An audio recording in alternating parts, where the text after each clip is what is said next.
Buenas tardes. Bienvenidos a esta Biblioteca Histórica de la Universidad Complutense de Madrid. Yo tengo el placer de estar aquí representando al rector de la universidad, que tenía previsto venir, pero desgraciadamente por un compromiso de último momento no ha podido hacerlo y me ha cedido a mí el puesto, cosa que me alegra. Me da pena que no esté él porque hubiera estado encantado de estar aquí, pero yo les quiero dar la bienvenida en su nombre, en nombre del rector. Vamos a proceder a la inauguración de esta preciosa exposición, La emoción de la ópera, escenarios y protagonistas de Europa Madrid. Y les voy a ir presentando a las personas que me acompañan en la mesa, les voy a ir dando poco a poco la palabra. Y tengo a la derecha de la mesa a Andoni Calderón, que es el director de la biblioteca. A mi izquierda, Álvaro Torrente, va a ser este el orden de su intervención. A mi derecha, a Emilio Casares, que es uno de los comisarios de la exposición, y a Francesco Iccio, el segundo comisario, los dos comisarios. Voy a dar la palabra, en primer lugar, a Andoni Calderón, el director de la Biblioteca de la Complutense. Sí, gracias, vicerrectora. Bueno, muy buenas tardes, gracias por estar aquí. Yo simplemente quiero agradecer una vez más que se tenga en cuenta a esta biblioteca, este espacio en el que se pone siempre de relieve la riqueza de nuestro patrimonio y en este caso particular, además, relacionado con otros de las partes de esta universidad, por decirlo así, ¿no? El Instituto de Ciencias, el Instituto Complutense de Ciencias Musicales, y a los que les quiero agradecer el hecho de que hayan colaborado con la biblioteca, porque a través de ellos hemos conseguido tener una serie de fondos muy ricos, algunos de los que están aquí representados. Y bueno, agradecer toda su labor, la de los propios comisarios que han hecho esta exposición y, sobre todo, por supuesto, a los compañeros de la Biblioteca Histórica, que han demostrado una vez más que se puede sacar un fruto interesante de un patrimonio que muchas veces, precisamente como son libros, bueno, en este caso, libros musicales con partituras y demás antiguos, se piensa que no tienen ninguna importancia, puesto que como no son digitales, se supone que no hay relevancia. Bueno, simplemente dar las gracias a todos por estar aquí y reitero el agradecimiento a mis compañeros de la biblioteca. Muchas gracias, Andoni. Tiene ahora la palabra Álvaro Torrente, que es el director del Instituto Complutense de Ciencias Musicales. Bueno, muchas gracias, María. Gracias a todos por venir. Me alegra mucho de ver muchos amigos y caras conocidas aquí.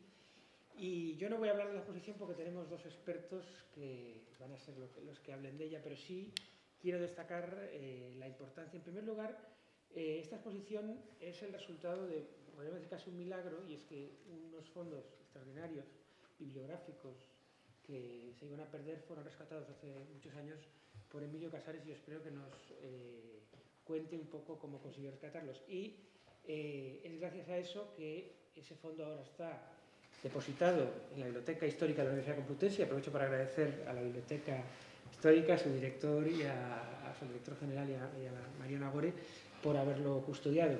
O sea, yo solamente represento una parte de ese camino, que lo que he querido hacer es, aprovechando que tenemos dos proyectos de investigación financiados, uno por la Comunidad de Madrid y otro por el Ministerio de Ciencia e Innovación, pues aprovechar para hacer que ese fondo, que estaba actualmente muy bien custodiado en la biblioteca, darlo a conocer para que, por un lado, los aficionados a la ópera y, por otro lado, los potenciales o investigadores que ya en activo se den cuenta de que aquí hay un material que puede permitir descubrir muchas cosas interesantes sobre la historia de la ópera en España. He de confesarles que en realidad parte de eso ya lo ha escrito Emilio Casares en un libro que acaba de salir, que es la primera parte de la historia de la ópera en Madrid, pero todavía queda mucha investigación por hacer.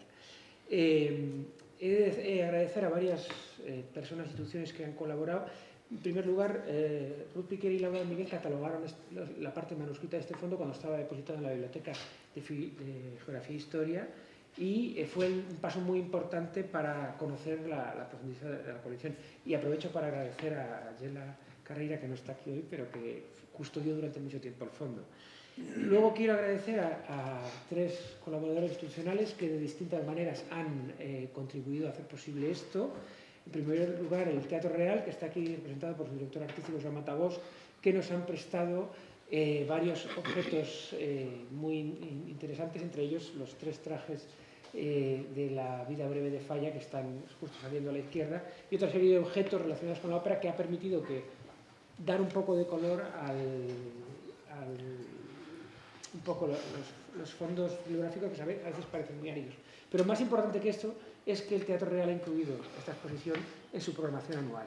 Entonces, pues, eso permite establecer un vínculo entre la institución de referencia en la ópera en Madrid, podríamos decir en España, y nuestra colección.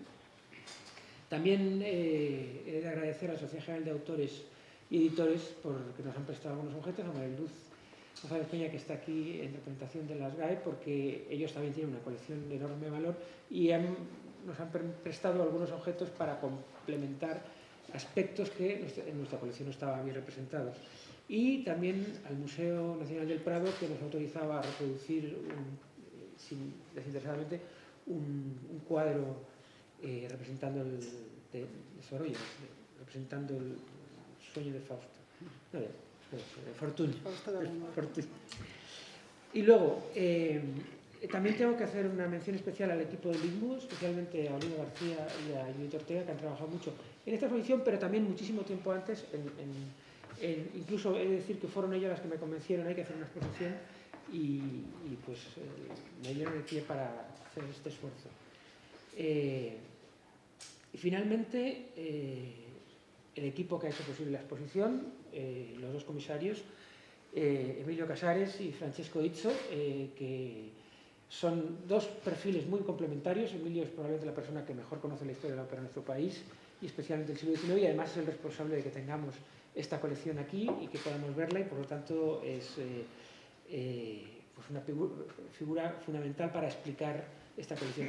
Y Francesco Izzo, que es un colaborador de los proyectos que he mencionado, es catedrático de musicología de la Universidad de Southampton y editor de las óperas de Verdi, y uno de los mejores conocedores, para mi gusto, de lo que es la ópera europea del siglo XIX.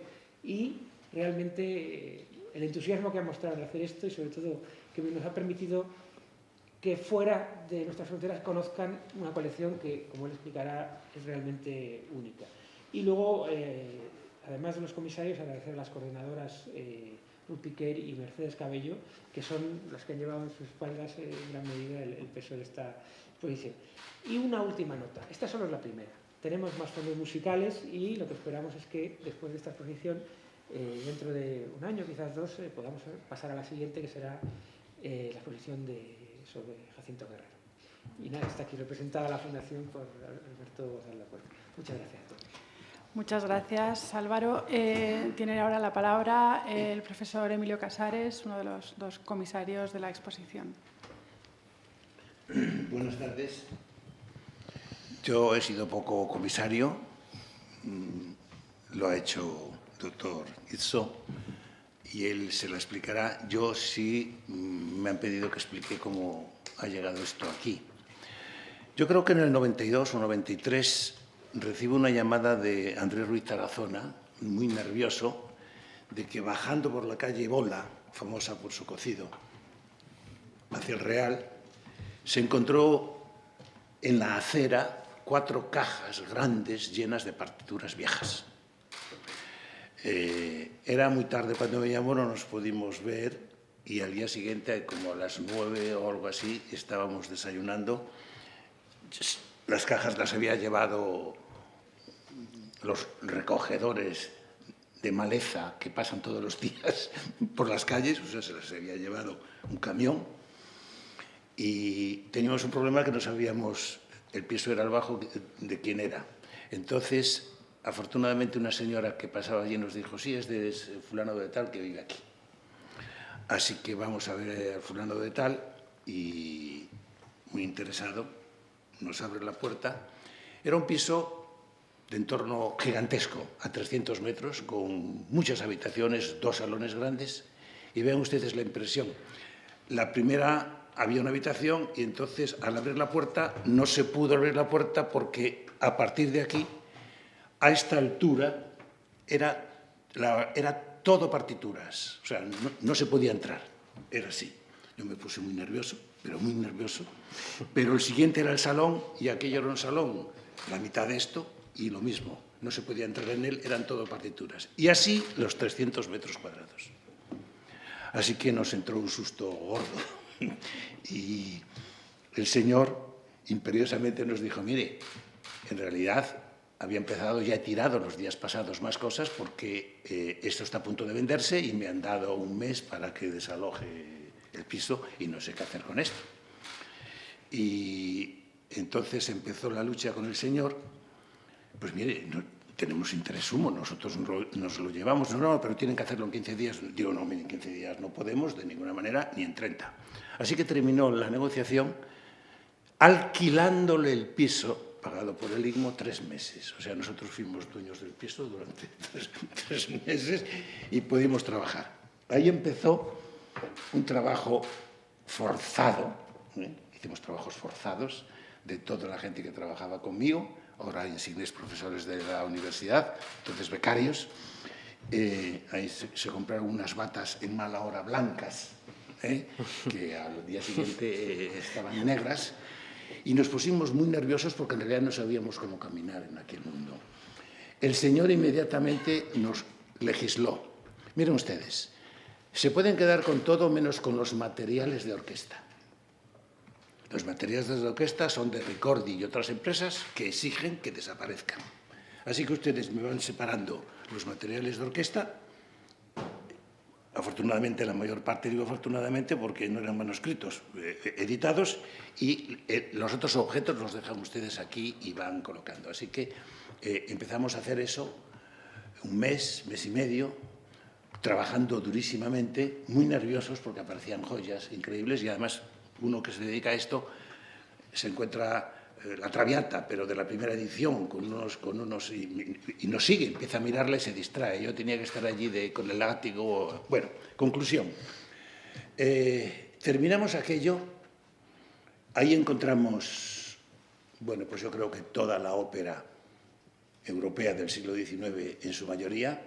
Quiero recordarles que el Teatro Real tenía 2 archivos. Su archivo, que se cerró en el año 25 y que hoy está en Almagro, en el Museo del Teatro de Almagro, especialmente importante porque ahí están las óperas españolas. El teatro desde la Revolución Real, desde la Revolución del 68, tenía obligación, que no cumplía, de estrenar cada año una ópera española. Pero las que estrenaba quedaban en propiedad del teatro y eso se fue venturosamente para Almagro. Y tenía un segundo archivo que era siempre de una empresa. Desde los años 15 o por ahí, esta empresa, que ven que lleva el sello, Gimona y Boceta, fue la empresaria del Real, por tanto, la que le surtía todos los materiales necesarios. Pero Gimona y Boceta recogía, yo creo que todos los materiales desde la fundación del Teatro Real. Si no nos explica que ahí estén, por ejemplo, los materiales de La Conquista di Granata de Arrieta, que se estrenan en el año 54 en el Teatro Real, y por tanto diríamos que según fue estrenándose en el Real todas las óperas, fueron entrando en este archivo de la casa editorial con materiales, con las siguientes ediciones, con muchas operetas, con muchas óperas que no llegaron a estrenarse, como verán ustedes ahí, pero que llegaban a los, se ve de los empresarios italianos o franceses o alemanes, llegaban a los empresarios españoles. Y esto es lo que nosotros, diríamos, nos encontramos. Nos encontramos, por tanto, con 100 y pico años de objetos operísticos que habían sido Teatro Real. Me dijeron que no lo contase, pero lo voy a contar. Porque es así. O sea que cuando terminamos había... O sea, yo a la camioneta que llevó los materiales a las GAE le pagué 25 toneladas. Él cobraba por tonelada. Una camioneta que entró en las GAE, que tuvo dificultades para entrar y hizo 2 viajes. Y yo le pagué como si pesasen 25 toneladas. No sé las que pesaban, pero esto se lo digo con gran escándalo. Pero, o sea que era una cosa terrible y allí lo llevamos y lo colocamos. Pero otras tantas se fueron al infierno. Es decir, todos los materiales vigilados nos obligaron a hacerlos desaparecer, se los llevó una casa de papel. Claro, ya no meditamos sobre ello. Supongo que en esos materiales había datos estupendos, desde los chistes de los señores pero esto estaba vigiladísimo, ya saben ustedes por qué. La Casa Ricordi no quería que nos quedásemos con los materiales de la Traviata, porque nosotros, si nos quedamos con los materiales de la Traviata, que están en dominio público, los podemos ofrecer a Oviedo, a la ópera de Oviedo. Es decir, era un peligro, o a América o a donde sea. O sea, que era una cosa de negocios y con eso no se pudo comerciar y allí se fueron. Lo que hay aquí, bueno, había muchas cosas distintas. Entre ellas algo que me arrepiento mucho, también me dijeron que no lo contase, pero lo cuento, porque hay que contarlo antes de morir, estas cosas, si no desaparecen. Había unas cajas, unos baúles de madera, muy feos, pesadísimos, que no sabíamos qué hacer con ellos. Yo creo que había 4, un tamaño así. Y le dábamos vuelta a todos, y esto, ¿qué pinta aquí esto? Después que los tiramos, se los llevaron, me di cuenta que eran las cajas, seguro, vamos, con las que venían los materiales desde Italia, vía Génova, Barcelona, en un carro a Madrid. El objeto era feísimo, pesadísimo, pero tenía mucho interés histórico y ahí desapareció. ¿Qué hay aquí? Todo lo que a ustedes se les ocurra de la ópera, mucha opereta del siglo XIX.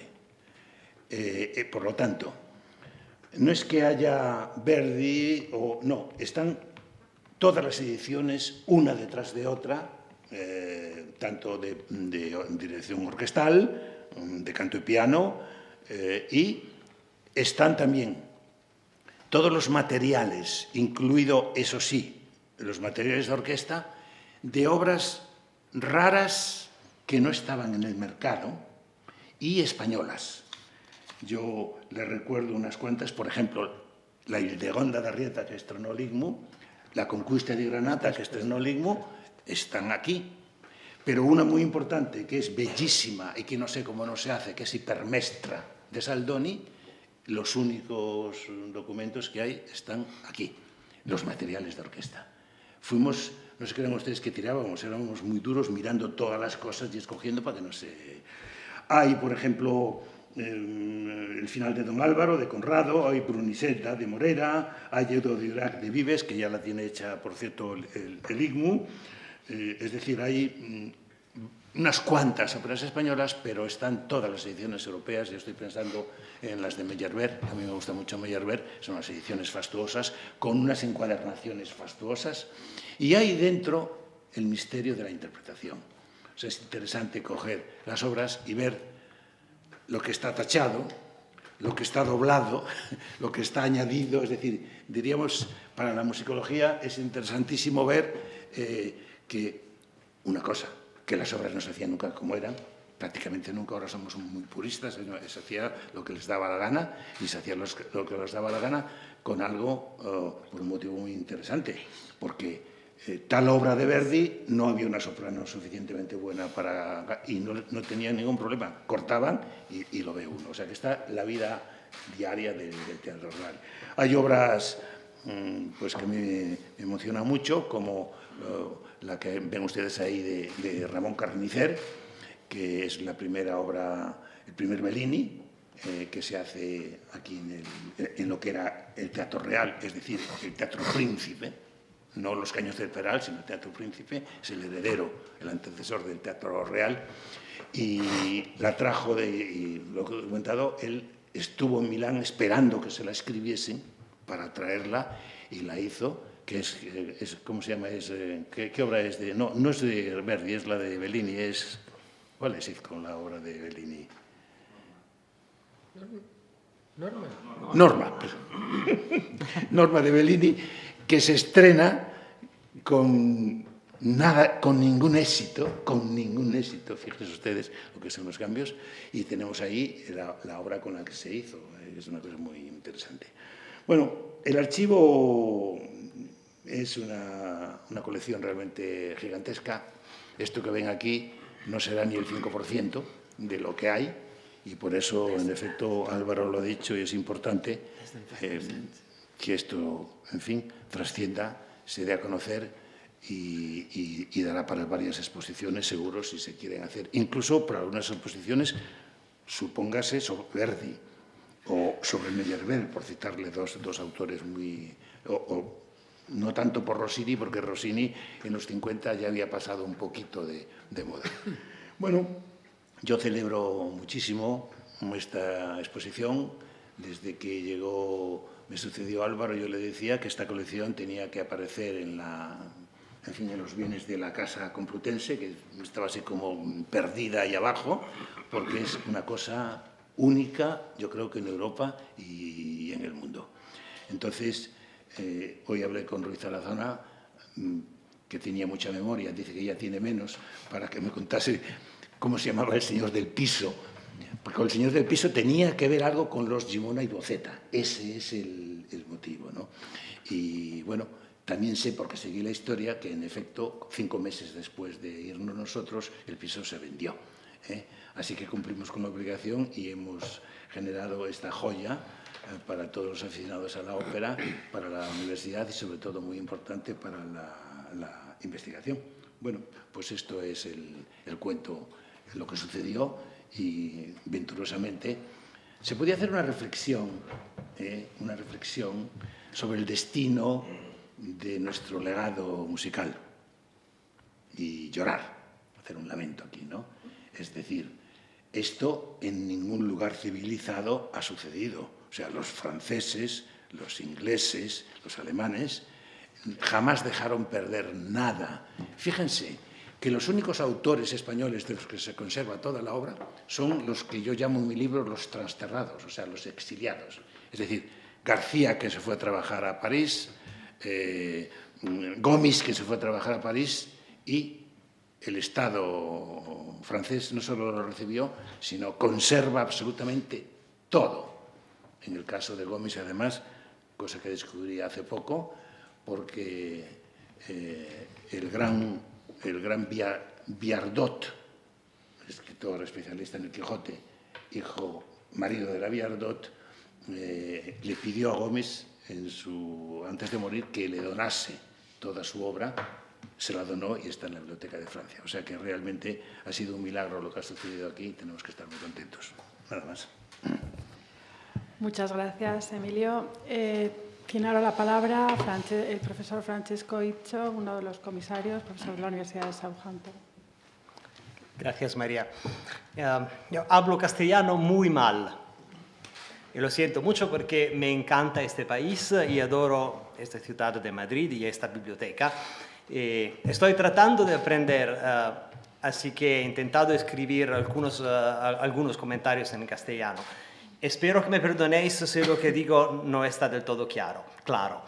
In which case I will say it again in English. So, your choice.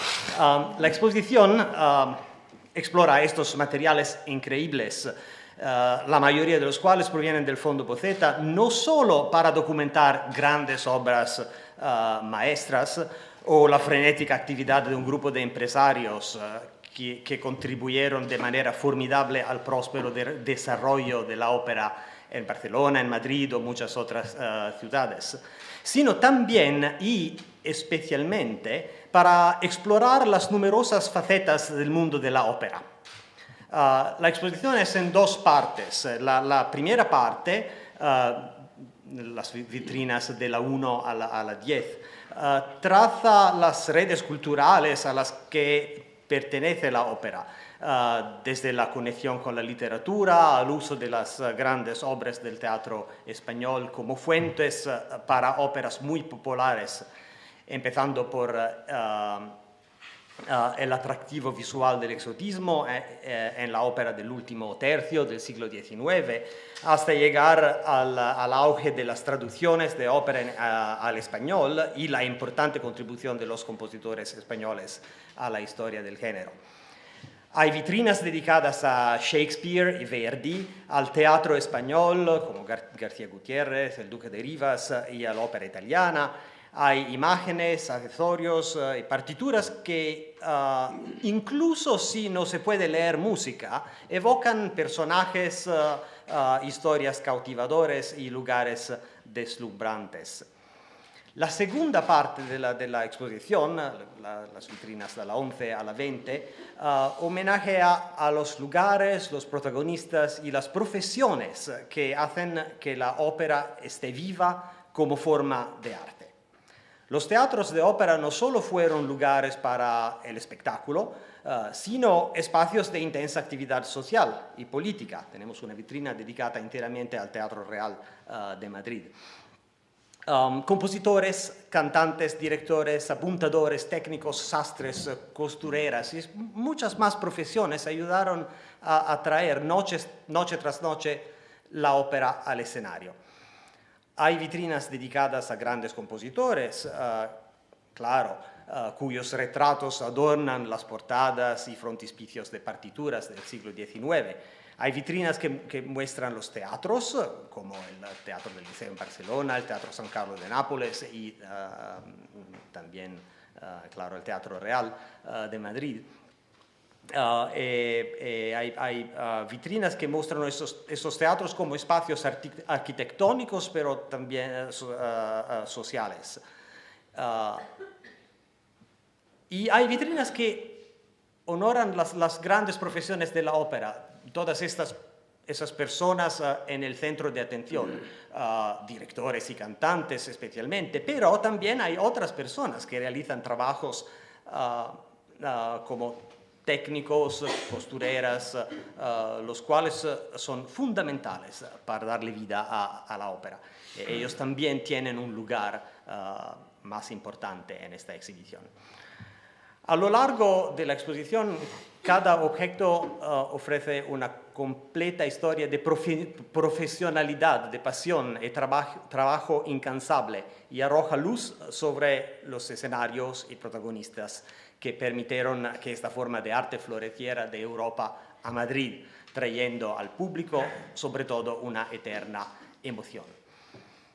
Por mi parte también es hora de dar algunos agradecimientos. En primer lugar, quisiera agradecer a mi distinguido colega, el profesor Emilio Casares, quien rescató el fondo Boceta. Para cualquiera que se preocupe por la música, por la ópera y por la cultura en España, el profesor Casares es una leyenda viva. Y ha sido un gran honor contar con él como co-curador de esta exposición. Gracias, Emilio. Ruth Piquer ha sido una coordinadora como ninguna otra. Ella ha trabajado en este proyecto incansablemente con entusiasmo, competencia, habilidad organizativa superior.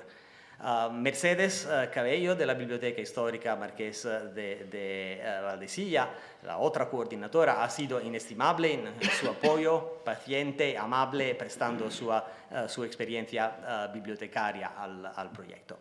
Marta Torres, directora de la Biblioteca Histórica, ha brindado un liderazgo difficult word to pronounce, incomparable y una experiencia y apoyo organizacional incalculables. Todo el personal aquí en la Biblioteca Histórica, debo agregar, ha sido un placer trabajar con él. Carlos, Carmen, muchos otros han sido muy acogedores y me han hecho sentir como en casa, aguantando mis problemas de idioma y mis solicitudes poco razonables con eficiencia y gracia, y llevando cientos de libros de ida y vuelta desde las depósitos a mi escritorio durante muchas semanas. Sin todas estas personas no habría exposición. Espero que esto es claro. Muchas gracias. Además, hay muchas personas fuera de la organización directa que han prestado apoyo y experiencia. Me gustaría agradecer a Víctor Sánchez, Joaquín Turina, Carmen y Justo Fernández y Joan Matabosch del teatro, Laura Furones, otros miembros del personal de Teatro Real. Pero hay muchos otros que han apoyado esta iniciativa. Por último, permítame expresar mi profundo agradecimiento a mi colega y amigo, el profesor Álvaro Torrente, el director de la ICMU y uno de los principales eruditos de la ópera y de la música española. Es el profesor Torrente quien me presentó a la extraordinaria colección del Fondo Bozetta. Fue él quien tuvo la visión de organizar una exposición centrada en esta colección y quien me invitó a servir como comisario. Muy pocas veces en mi carrera he tenido una oportunidad tan estimulante para trabajar con una colección tan importante y fascinante, y me siento muy privilegiado y enriquecido. Para terminar, me gustaría señalar que tenemos esta colección, este fondo aquí en esta Biblioteca Histórica Marqués de Valdecilla. Tenemos catálogos y descripciones, thanks to Ruth and others who have cataloged this. Y tenemos ahora esta exposición que durante los próximos 5 meses ofrecerá al público la oportunidad de explorar la importancia y el atractivo de la ópera en la cultura española y europea. Pero eso no es suficiente. Esta es una colección única. No hay otra colección como esta en todo el mundo, que yo sepa. I have looked, and no hay. Existen famosas colecciones de manuscritos autógrafos, como la colección del Archivio Ricordi en Milán, que son fundamentales para el estudio de los propios compositores y sus obras. Pero ninguna colección en el mundo rastrea la vida operística en el siglo XIX de forma más vívida y con más detalles que el Fondo Bozetta. Hay docenas de tesis de pregrado y doctorado que se escribirán aquí. Es conmovedor saber que en una de las grandes capitales del mundo hay una universidad como la Complutense que a través de su biblioteca histórica ha entendido el valor de esta colección y ha elegido preservarla para las futuras generaciones de estudiantes y académicos. Hay mucho por aprender. Gracias.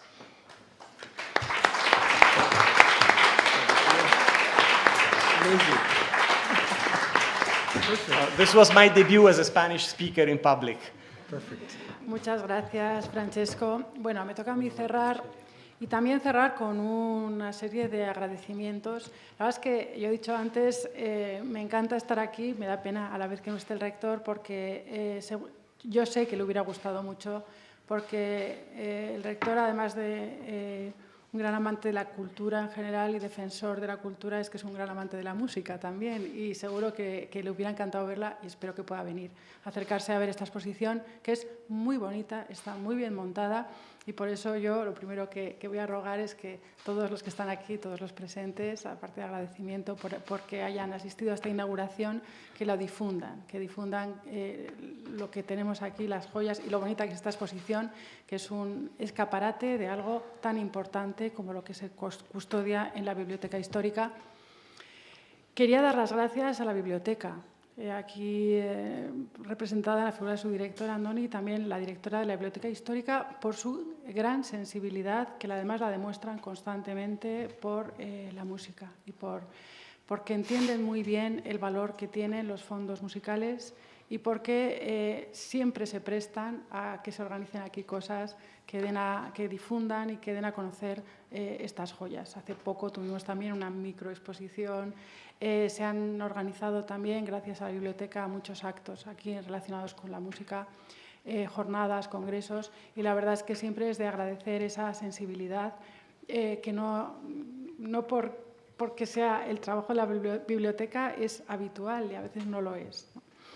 Por supuesto, agradecimiento al profesor Casares. Antes decía que hay que entonar un lamento por el estado, a lo mejor, en el que ha estado la música y la falta de sensibilidad por estos temas en nuestro país.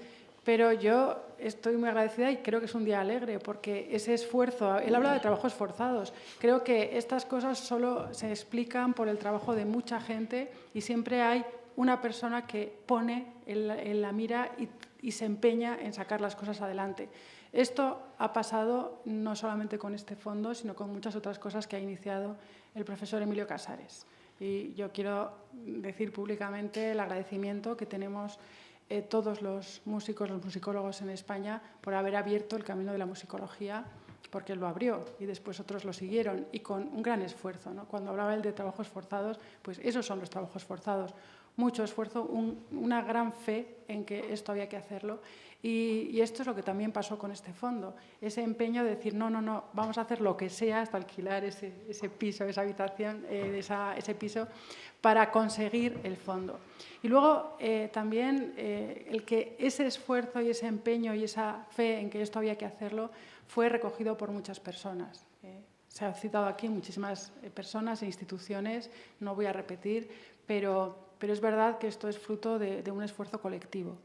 Y aquí vemos esta exposición fruto de muchos esfuerzos, ese primer esfuerzo, pero luego la biblioteca de la Facultad de Geografía e Historia, está aquí su decano y también representación de la facultad, pues quiero agradecérselo. Está el esfuerzo de las personas que han trabajado en el ICMU y las personas que han catalogado también este fondo en su día, Ruth Piquer, está aquí también presente, las personas que han organizado la exposición. Por lo tanto, eso es fruto de un esfuerzo colectivo muy bien llevado, muy bien organizado, y por lo tanto pues tenemos aquí algo bonito, pero que es mucho más que bonito, ¿no? Es solamente el reflejo de un fondo importantísimo que tenemos y que tenemos que ser conscientes de que está aquí, ¿no?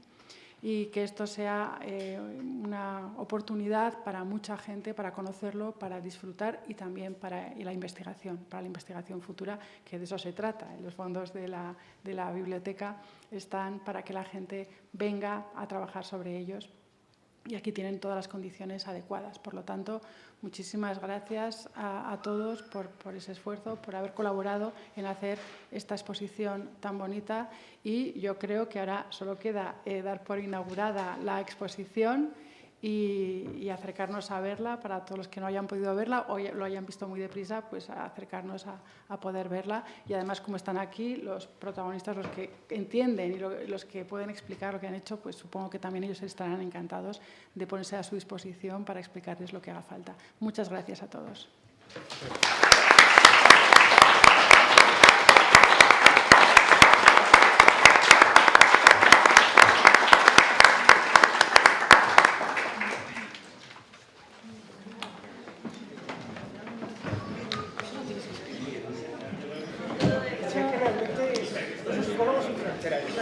Claro.